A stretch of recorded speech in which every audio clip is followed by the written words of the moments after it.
हा स्टार्ट. माझं नाव राजाराम गणपत बंडवे, राहायला विरार पूर्व कोपरी नाका. माझ्या आईला खान तळापासून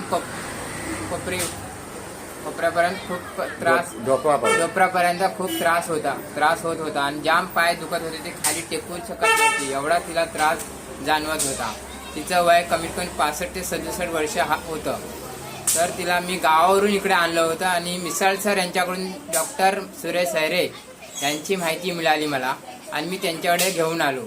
त्यांनी मला 3 दिवसात आईला ट्रीटमेंट चालू केली. जीवन संजीवनी हे पावडर चालू केली. तिला आता चांगला पासून तिला रिक्षाशिवाय जात नव्हती. रिक्षाशिवाय तिला जाता येत नव्हतं. आता ती स्वतःहून चालत जाते, नाही तर थोडी ती काठी घेऊन चालत होती. आता काठी घेऊन चालत नाही, आता व्यवस्थित एकदम परफेक्ट चालते. तर तुम्हीही डॉक्टर सुरेश हैरे यांच्याकडे ट्रीटमेंट घ्यावी ही माझी नम्र विनंती. माझा अनुभव मी तुम्हाला शेअर केला आहे. थँक्यू. धन्यवाद.